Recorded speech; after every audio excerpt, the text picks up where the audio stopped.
Power house అనేది ఎందుకు operate చేస్తారో కూడా అర్థం కాదమ్మా. ఒకవైపున రాష్ట్రంలో ఇటువైపున ప్రజలు అల్లాడుతూ ఉంటే నీళ్లు లేక, అటువైపున యథేచ్ఛగా పవర్ను 777 అడుగుల నుంచి 4 టీఎంసీ నీళ్లు శ్రీశైలం నుంచి ఖాళీ చేస్తూ పవర్ హౌస్ ఆపరేట్ చేస్తారు. రోజుకి 8 టీఎంసీల నీళ్లు, ఈ లిఫ్ట్లు అయితేనేమి, ఈ పవర్ హౌస్ అయితేనేమి, పవర్ హౌస్ ద్వారా అయితేనేమి శ్రీశైలం నుంచి నీళ్లు ఖాళీ అవుతా ఉన్న పరిస్థితి. వీటి అన్నిటి ద్వారా రోజుకి 8 టీఎంసీల నీళ్లు ఈ లిఫ్ట్ల ద్వారా అయితేనేమి, ఈ పవర్ హౌస్ల ద్వారా అయితేనేమి శ్రీశైలం డ్యామ్ నుంచి ఖాళీ అవుతా ఉన్న పరిస్థితి.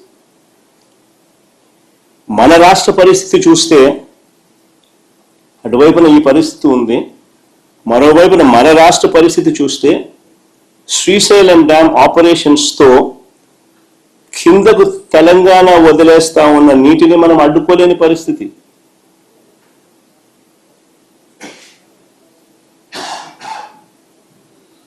కింద వాళ్ళ పవర్ హౌస్ లెఫ్ట్ బ్యాంక్ వాళ్ళ దగ్గర వాళ్ళ ఏరియాలో ఉంది. వాళ్ళు పవర్ హౌస్ వాళ్ళు పవర్ జనరేట్ చేయడం కోసం అత్యధిక ప్రాధాన్యత ఇస్తూ రాయలసీమ ప్రాంతంలో ఏమైతే ఏముందిలే, ఇంకో ప్రాంతంలో ఏమైతే ఏమవుతుందిలే అని అత్యంత ప్రాధాన్యత ఇస్తూ వాళ్ళు పవర్ హౌస్ ద్వారా ఇష్టం వచ్చినట్టుగా నీళ్లు 4 టీఎంసీల నీళ్లు రోజు కిందికి డ్యామ్ను ఖాళీ చేస్తా ఉన్న పరిస్థితి. మనం అడ్డుకోలేని పరిస్థితి. అటు నాగార్జున సాగర్ లెఫ్ట్ బ్యాంక్ లో పవర్ హౌస్ కింద లెఫ్ట్ బ్యాంక్ ఆపరేషన్స్ మొత్తం వారి చేతుల్లోనే ఉన్నాయి. కింద కూడా left bank operations, left bank power house Nagarjuna Sagar లో అవి కూడా వాళ్ళ చేతుల్లోనే ఉన్నాయి. అంతెందుకు మొన్నటి దాకా మన వైపున అంటే మన భూభాగంలో ఉన్న రైట్ బ్యాంక్ కెనాల్ ఆపరేషన్స్ కూడా వాళ్ళ చేతుల్లోనే ఉన్నాయి. మొన్నటిదాకా ఎన్నికలకు ముందు మళ్ళీ మనం వైఎస్ఆర్సీపీ ప్రభుత్వం ఉన్నప్పుడు వెనక్కి తీసుకున్నాం. తెలంగాణ ఎన్నికలు అయిపోయిన తర్వాత మన ఎన్నికలకు ముందు మనం వెనక్కి తీసుకున్నాం. అంతవరకు మన భూభాగంలో ఉన్న ఆపరేషన్స్ కూడా వాళ్ళ చేతుల్లోనే చంద్రబాబు నాయుడు గారు పెట్టారు.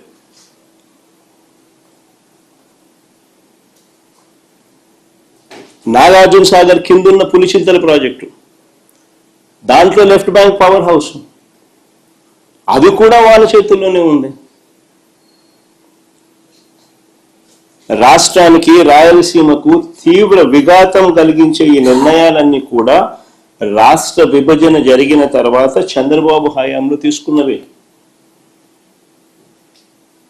ఇవన్నీ కూడా నిర్ణయాలు.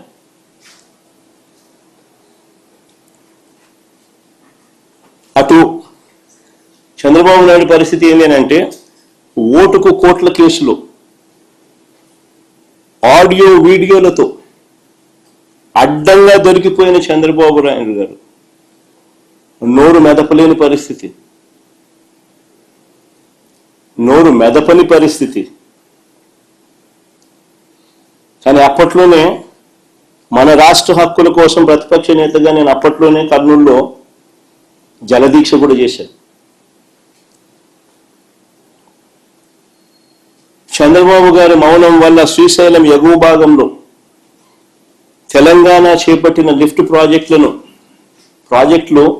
2019 వైఎస్ఆర్సీపీ ప్రభుత్వం వచ్చే నాటికే చకచకా పనులు జరుగుతూ ఉన్న పరిస్థితి.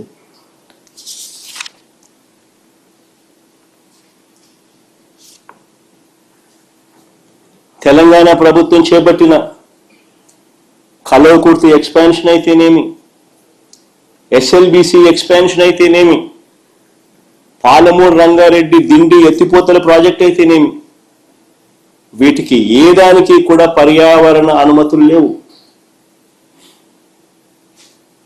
వీటి ఏ దానికి కూడా పర్యావరణ అనుమతులు లేవు.